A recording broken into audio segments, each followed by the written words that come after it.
اور جتنے لوگ مدینہ جانے کی تمنا رکھتے ہیں وہ شامل ہو جائیں اس شعر میں کہ کاش ہم سب پہ بھی نزل کرم ہو جائے اے آقا، ہم بھی ہو حاضر دربار مدینے والے۔ پوری تیزی کے ساتھ میں حضرت علامہ مولانا مفتی آصف رضا مجددی شیخ الادب الجامعۃ الاحمدیہ سنیہ کی بارگاہ میں عریضہ خطاب پیش کر رہا ہوں کہ حضرت تشریف لائیں اور اپنے بہترین خطاب سے ہم سامعین کو محظوظ فرمائیں۔ جو لوگ پیچھے ہیں اگر آپ کو اپنی توہین نہ محسوس ہو تو آگے آ جائیں، قریب آ جائیں۔ آخری خطاب ہے، اس کے بعد صلاۃ والسلام ہوگا۔ پلیز آپ لوگ آگے آ جائیں، مہربانی ہوگی۔ جو لوگ دائیں ہیں وہ لوگ ادھر آ جائیں، جو بیچ کی جگہ خالی ہے آپ اسے پر کر لیں بس۔ جو لوگ ادھر ادھر ٹہل رہے ہیں ان سے میری گزارش ہے کہ اپنی ضروریات سے فارغ ہو کر اس آخری قریب جلسے کے آخری خطاب کے وقت میں شامل ہو جائیں۔ ہاں نکل یہ تک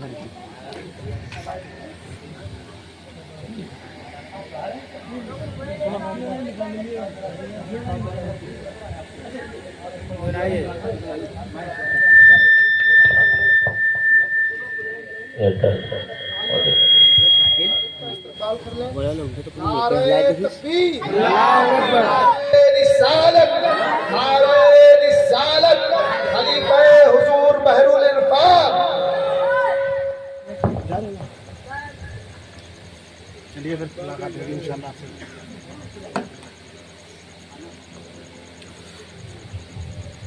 میرے نور پر تشریف فرما اور گرامی مرتبہ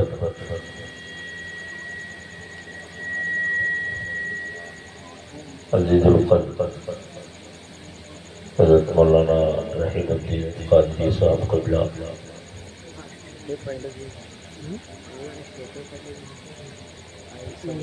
و دیگر علماء الاحترام حفاظ کرام، معزز سامعین و سامعات، السلام علیکم ورحمۃ اللہ تعالی وبرکاتہ۔ بسم اللہ الرحمن الرحیم، الحمدللہ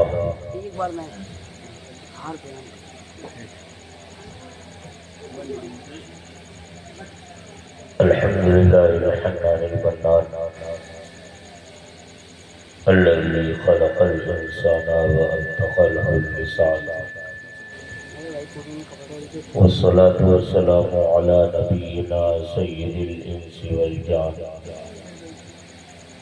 وعلى آله وأصحابه وأزواجه ومن تبعهم بإحسان، أما بعد، فقد قال الله تبارك وتعالى في القرآن المجيد والفرقان الحميد، أعوذ بالله من الشيطان الرجيم، بسم الله الرحمن الرحيم، لقد كان لكم في رسول الله أسوة حسنة، صدق الله مولانا العظيم وبلغنا رسوله النبي الكريم، ونحن على ذلك من الشاهدين والشاكرين، والحمد لله رب العالمين۔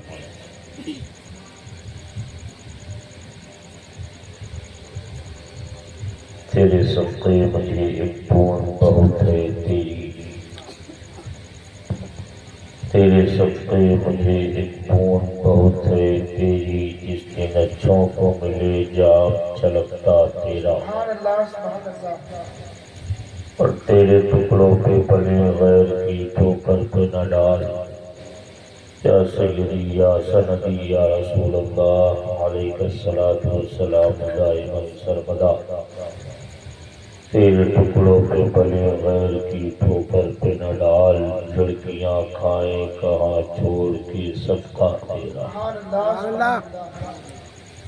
اور تیری سرکار میں لاتا ہے رضا اس کو شفیع، تیری سرکار میں لاتا ہے گدا اس کو شفیع، جو میرا غوث ہے اور لاڈلا بیٹا تیرا۔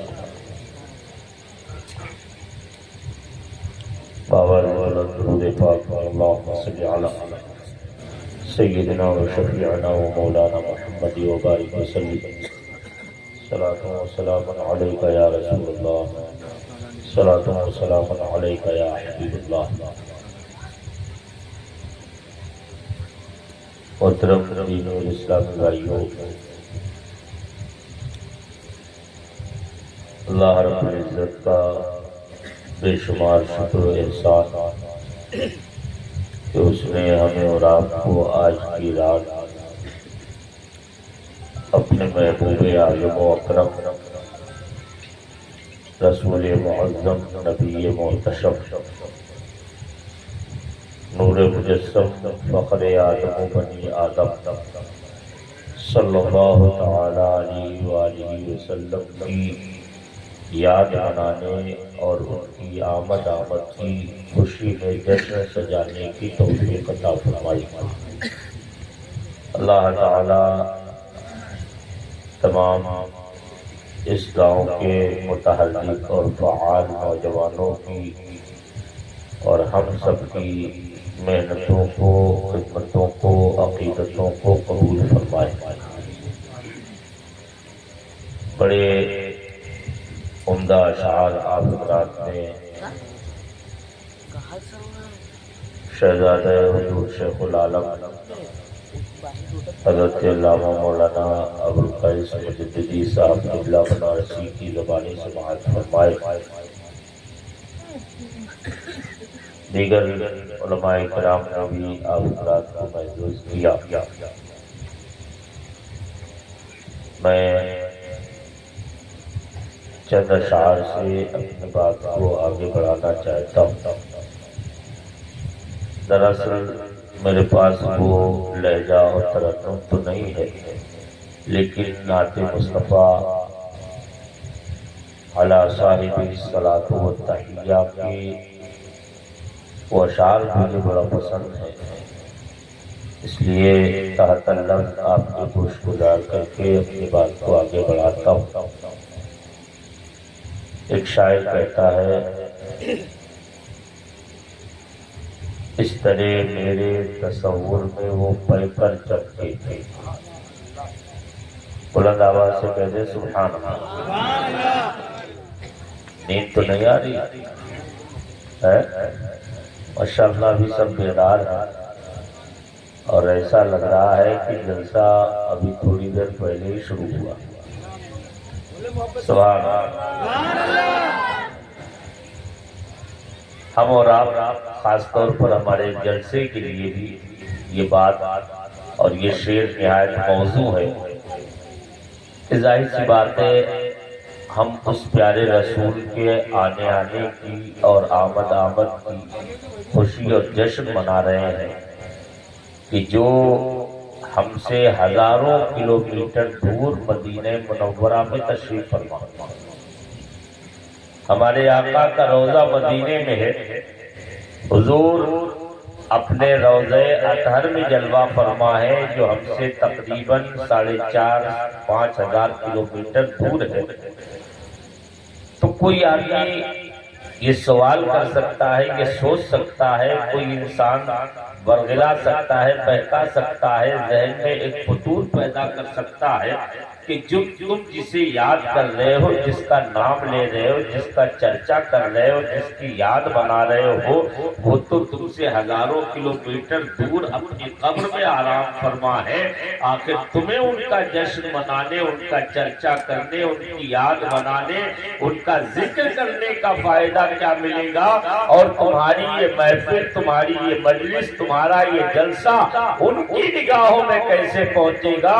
تو ان کے لیے بھی یہ شعر ایک گویا کے دلیل ہے کہ نادان تو نے سمجھا ہی نہیں ہے میرے مصطفیٰ کی برکتوں کو، عظمتوں کو، ان کی عنایتوں کو، ان کی رحمتوں کو، ان کی بخششوں کو تو نے ایک جگہ کے ساتھ مقید کر دیا، ایک محل میں محدود کر دیا، ایک گنبد کے اندر تو نے مقید کر دیا، ایک علاقے اور خطے کے ساتھ میں منحصر کر دیا۔ تجھے پتہ نہیں ہے چاند کی چاندنی جب سارے عالم کو روشن کرتی ہے، جب سورج کا اجالا پوری دنیا کو چمکایا کرتا ہے، جب آسمان کے ستارے ہر ذرے کو روشن کرتے ہیں، تو میرا میرا نبی تو نبوت کا چاند ہے، میرا نبی تو رسالت کا آفتاب ہے، میرا نبی تو خورشید رسالت بن کے آیا ہے۔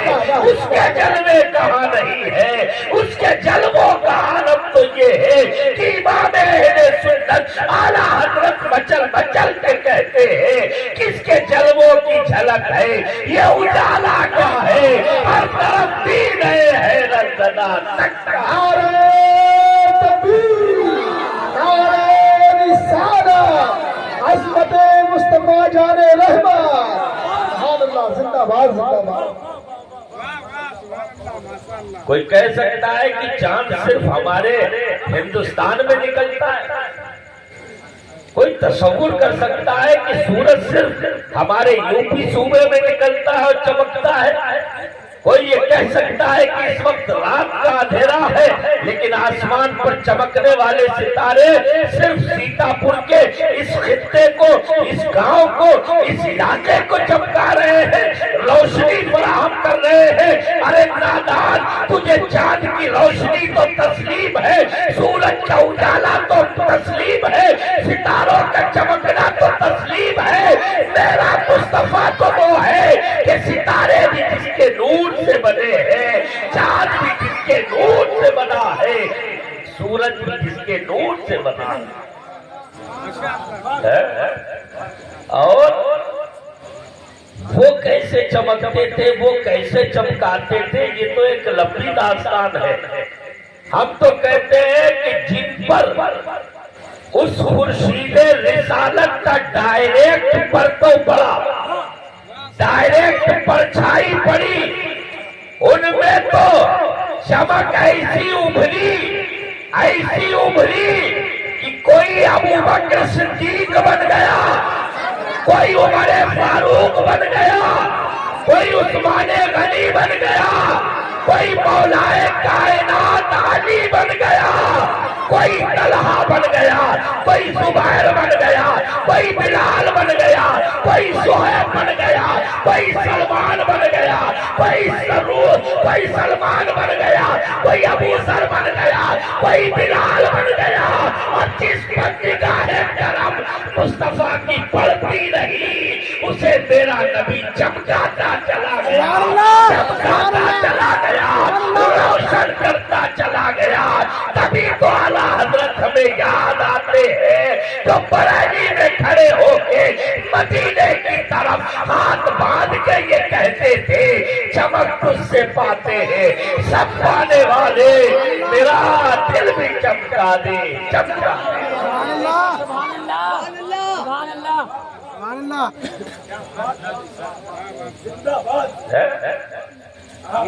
ڈائریکٹ جن پہ روشنی پڑی، یہ سورج کی روشنی انسان تو مانتا ہے سورج بھی خدا نہیں ہے کہ نہیں؟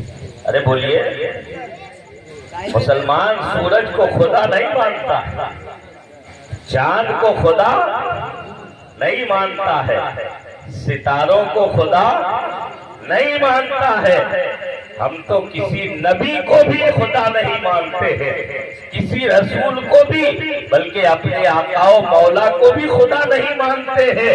خدا تو ہمارا صرف اللہ رب العالمین ہے۔ تو چاند خدا نہیں، سورج خدا نہیں، ستارے خدا نہیں، لیکن ساری کائنات کو روشن کرنا اور چمکانا جب ہمیں تسلیم ہے، پوری دنیا مانتی ہے، اور یہ بھی مخلوق خدا ہے، یہ خدا کی ادنا مخلوق ہے۔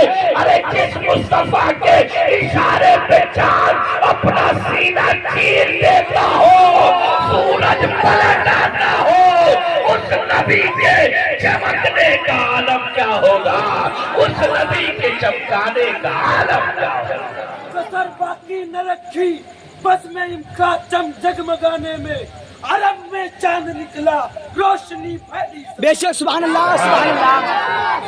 عرب میں چاند نکلا روشنی پھیلی زمانے میں، سبحان اللہ۔ تو میں بات کو بڑھانا نہیں چاہتا ہوں، میں کچھ اور عرض کرنا چاہتا تھا، لیکن سبحان اللہ آپ کو سمجھانے کے لیے جو شعر میں سنانا چاہتا ہوں۔ لوگ کہتے ہیں ارے وہ مدینے میں ہے، ارے تمہیں کیا معلوم ہے اللہ نے محبوب کو یہ شان یہ علم دیا ہے، رہتے ہیں مدینے میں زمانے کی خبر ہے، رہتے ہیں مدینے میں زمانے کی خبر ہے۔ چاند کے چمکنے کو بھی ہم مانتے ہیں، چمکانے کو بھی مانتے ہیں، سورج کے دمکانے کو بھی مانتے ہیں، ستاروں کے روشنی فراہم کرنے کو بھی مانتے ہیں، لیکن یہ بھی مانتے ہیں چاند جو چمک رہا ہے، یہ سورج جو چمک رہا ہے، یہ ستارے جو چمک رہے ہیں، یہ بھی میرے مصطفیٰ کا صدقہ ہے، یہ میرے رسول کا صدقہ ہے، اس لیے کہ وہ جو نہ تھے تو کچھ نہ تھا، وہ جو نہ ہو تو کچھ نہ ہو، جان ہے وہ جہان کی، جان ہے تو جہان کی۔ تو جب سب ان کی وجہ سے چمک رہے ہیں تو اب ان کا چمکانا کیسے ہوگا، اب وہ کیسے چمکاتے ہوں گے؟ تو شاعر نے شاعرانہ تخیل میں اتنی پیاری بات کہہ دی ہے، اور کیا فرماتا ہے، ارے تم کہتے ہو ہم مدینے میں ہو تو پڑھے، ہم مکے میں ہو تو ذکر کرے، ہم حضور کے روضے پہ ہو تو حضور کی بارگاہ میں صلاۃ و سلام پیش کرے، حضور کی عظمت بیان کرے، تمہیں کیا پتا ہے؟ ارے اس طرح میرے تصور میں وہ پیکر چمکے، اس طرح میرے تصور میں وہ پیکر چمکے، جس طرح چاندنی راتوں میں سمندر چمکے، جس طرح چاندنی راتوں میں سمندر چمکے۔ اور علماء کرام کے لیے خاص طور پر یہ شعر ایمان کو بھی جلا بخشنے والا ہے اور عشق کو جولانیاں عطا کرنے والا ہے۔ شاعر نے قلم توڑ کے رکھ دیا ہے، نعت مصطفیٰ کا حق ادا کر دیا۔ شاعر کہتا ہے بزم ہستی میں ایک ایسا ہنسی گزرا ہے، بزم ہستی آپ کو بھی سمجھا دوں، دنیا ہارڈ اردو میں، ہارڈ اردو جو کٹھن اردو ہوتی ہے، کٹھن اردو میں دنیا کو کہتے ہیں بزم ہستی، سمجھے؟ یہ دنیا اب سمجھ میں آ جائے گی بات انشاءاللہ۔ حسین کا معنی تو جانتے ہو خوبصورت، حسین بولتے ہو نا، حسین و جمیل، تو حسین کا معنی کیا ہے؟ خوبصورت۔ بزم ہستی کا مطلب دنیا، آپ کو سمجھانا مقصود ہے، اور سمجھ گئے تو انشاءاللہ مجھے امید ہے کوئی انسان خاموش نہیں رہ پائے گا۔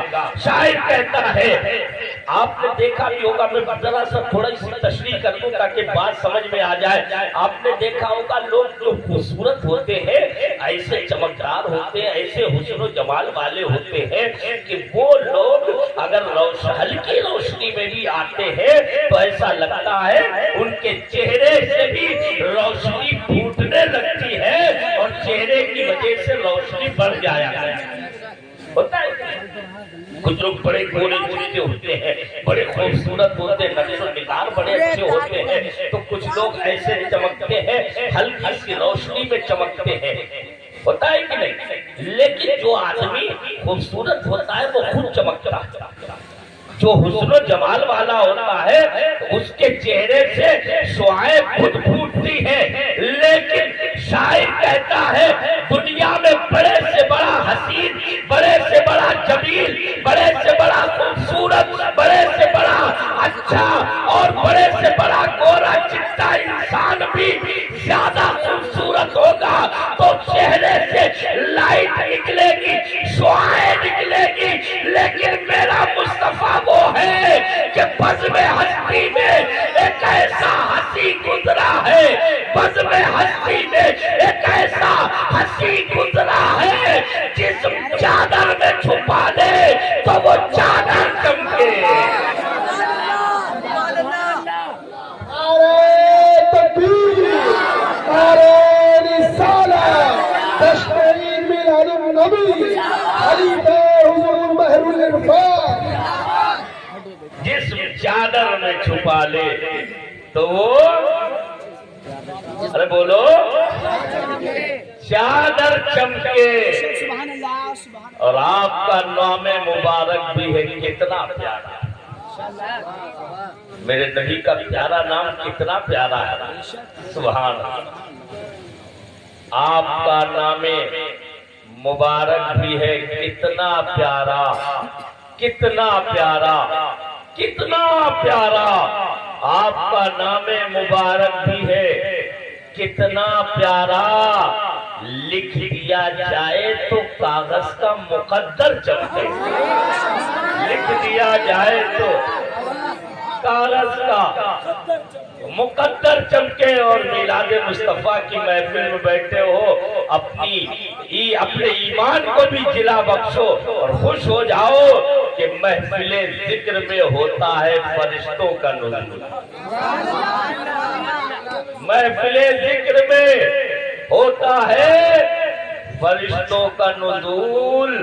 آپ کا ذکر ہو جس گھر میں وہی گھر چمکے. آپ کا ذکر ہو جس گھر میں وہی گھر چمکے. اور یہ آخری شعر ہمارے اور آپ کے سب کے لیے ہے.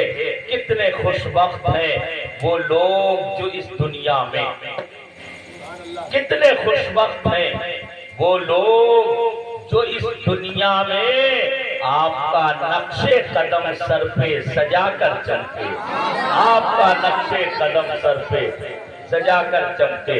ایک مرتبہ اور جی لگا کر درود پاک پڑھیں. اللہم صلی علی سیدنا و شفیعنا و مولانا محمد و بارک وسلم. صلاۃ و سلام علیکہ یا رسول اللہ. صلاۃ و سلام علیکہ یا حبیب اللہ. محترم دینی اور اسلامی بھائیوں, جشن عید میلاد النبی صلی اللہ علیہ وسلم کی مبارک محفل ہے. سبحان اللہ. اور ویسے تو 2 سال قبل بھی مولانا رحم الدین صاحب کی دعوت پر اور ان کے حکم پر ہم لوگ حاضر ہوئے تھے, لیکن اس سال کا جشن یہ ان کا ہی نہیں پوری دنیا کا جشن عید میلاد النبی انوکھا اور نرالا ہے کہ نہیں. جشن تو ہر سال ہوتا ہے.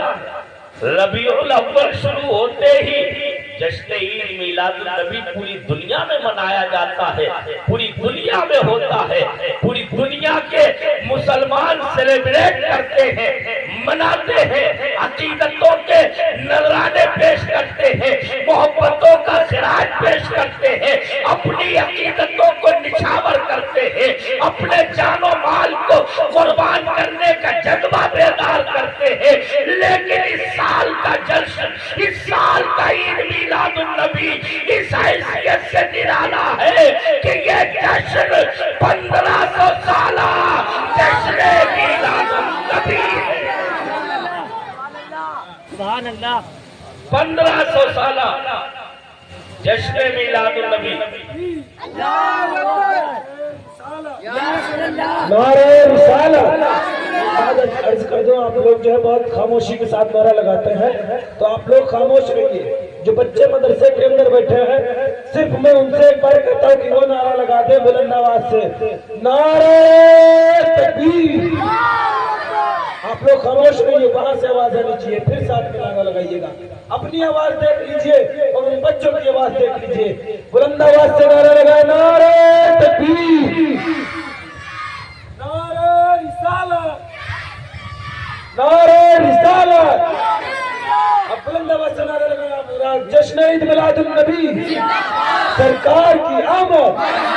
خطیب ہندوستان مفتی یاسین صاحب قبلہ, خطیب ہندوستان مفتی یاسین صاحب قبلہ. نعرہ تکبیر, نعرہ رسالت. اب سنیں, وقت زیادہ نہیں ہے تفصیل کرنے کا.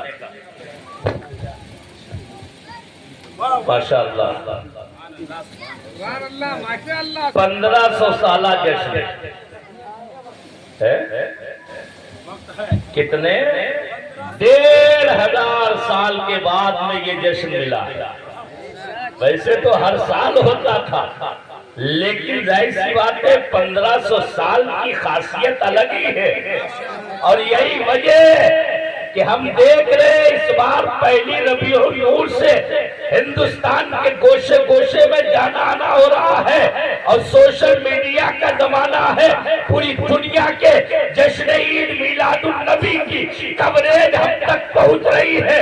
آپ بھی دیکھ رہے ہوں گے، جشن تو ہر سال ہوتا ہے، ہر سال ہوگا اور ہوتا رہے گا انشاءاللہ، لیکن اس سال کا جشن انوکھا اور نرالا ایسا ہے کہ پوری دنیا کو یہ خبر ہو گئی ہے کہ مسلمانوں کے پیغمبر کی پیدائش کو 1500 سال ہو چکے ہیں، لیکن آج بھی محبت رسول زندہ ہے، آج بھی عقیدت رسول باقی ہے، آج بھی محبت رسول کا سودا پھوٹتا جا رہا ہے، اور آج بھی عشق رسول کا پرچار ہو رہا ہے۔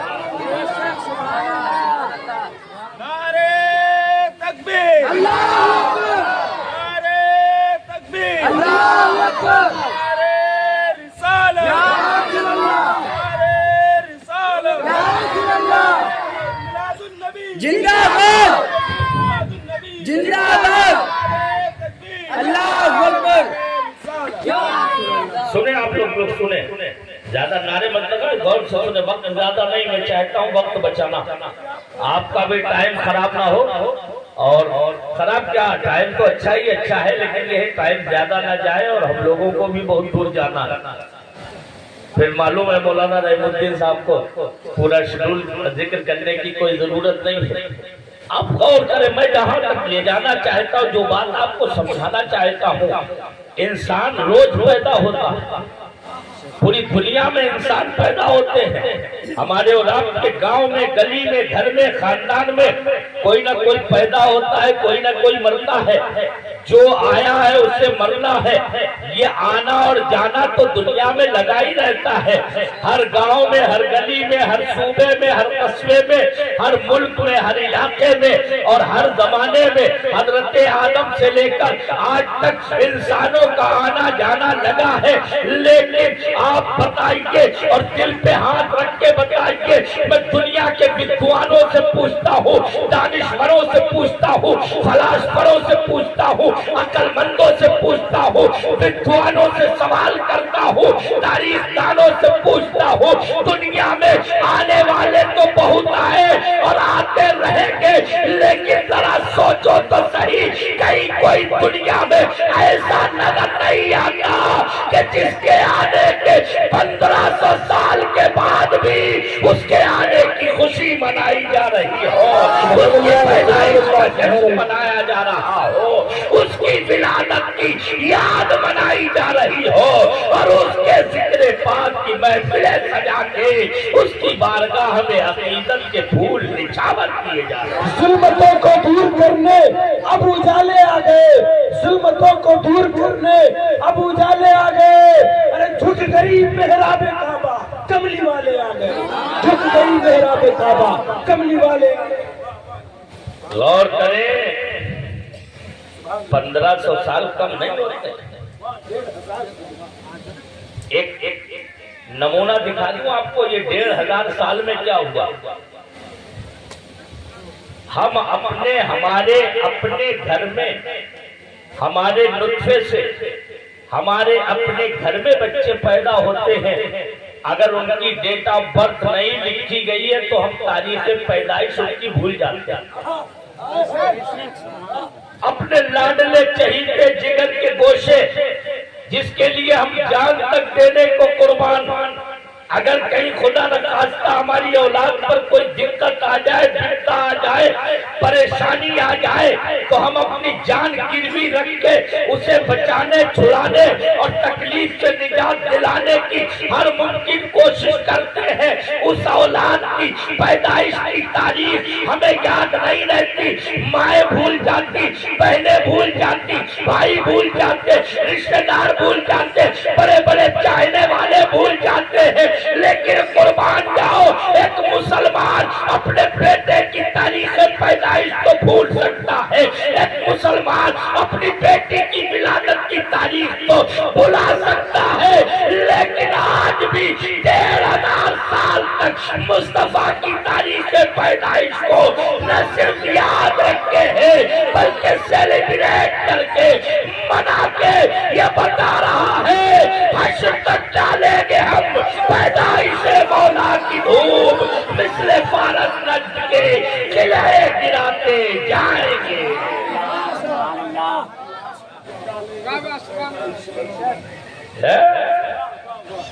کیسی مقبولیت بخشی ہے اللہ. پھر بھی لوگ نہیں سمجھ رہے میلاد کی محفل کی عظمت کو. اب بھی نہ سمجھو گے تو کب سمجھو؟ اب بھی سمجھ میں نہ آئی اہمیت اور ضرورت تو کب سمجھ میں آئے گی؟ سال میں مسلمانوں کے 2 ہی جلوس نکلتے ہیں. مسلمانوں کے سال میں 2 ہی جلوس نکلتے ہیں. ایک جلوس عید میلاد النبی ہوتا ہے اور ایک جلوس امام علی مقام ہوتا ہے. 2 ہی جلوس نکلتے ہیں ہندوستان میں عام طور پر مسلمانوں کے. لیکن یہ جلوس عید میلاد النبی کی دھمک یہ دشمنوں کے دلوں پر پورے 1 سال تک باقی رہتی ہے اور یہ بتاتا ہے جلوس محمدی کا روب و دبدبا. یہ بتاتا ہے اے مسلمانوں اگر تم اسی اتحاد کے ساتھ میں اپنی کمیونٹی کے ساتھ میں ظلم کے خلاف کھڑے ہو جاؤ تو دنیا اپنا مزاج بدلنے پہ مجبور ہو جائے گی. حالات میں انقلاب آئے گا. دنیا پھر سے یہ کہنے پہ مجبور ہوگی اور زمانہ تمہیں دیکھ کے کہے گا دیوان گانے عشق محمد کو دیکھ کے تھرا گئی ہے گردشیں دورہ کبھی کبھی. تھرا گئی ہے گردشیں دورہ کبھی کبھی. تھرا گئی ہے گردشیں دورہ کبھی کبھی. ماشاء اللہ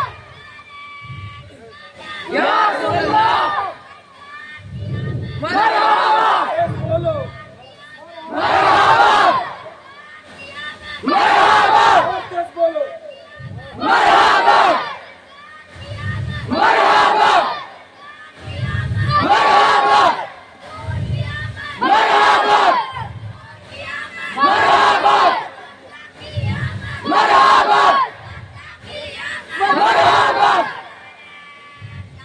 اللہ اکبر یا رسول اللہ. میں نے آپ کو تو منع کر دیا لیکن ان بچیوں کو منع نہیں کیا. جانتے کیوں؟ سبحان اللہ. وجہ بتاؤں گا تو انشاءاللہ اور زیادہ خوش ہو جاؤ. بچیوں کو منع کرنا میرے دل میں میری ہمت نہیں ہوئی. کیوں؟ اس لیے کہ اسی طرح کی بچیاں اب سے 1447 سال پہلے مدینے کی چھتوں پہ کھڑی ہو کے مصطفیٰ کی آمد پہ دلال بدرو علینا من ثنیات الوداع کے نغمے گنگنا رہی تھی اور میرا نبی خوش ہو رہا تھا. میرا نبی جھوم رہا تھا اور کائنات کی حدیں مسرت میں جھوم رہی ہے کہ نہیں؟ میرے نبی نے منع نہ کیا تو یہ غلام نبی کیسے منع کر سکتا ہے؟ کیسے روک سکتا ہے؟ اللہ کا فضل ہے کہ ہماری بچیاں انصار کرام کی بچیوں کی مثال پیش کر رہی ہیں. ان کی محبت کا ثبوت دے رہے ہیں.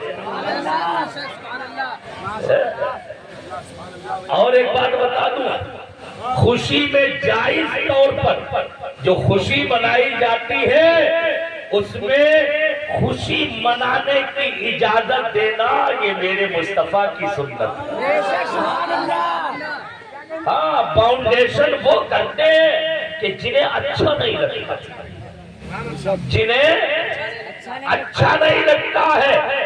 اب اچھا نہیں لگ رہا ہے تو کہیں نہ کہیں سے تو کوئی نہ کوئی تو رکاوٹ ڈالنے کی کوشش کی جائے گی. ہوتا ہے کہ نہیں؟ ارے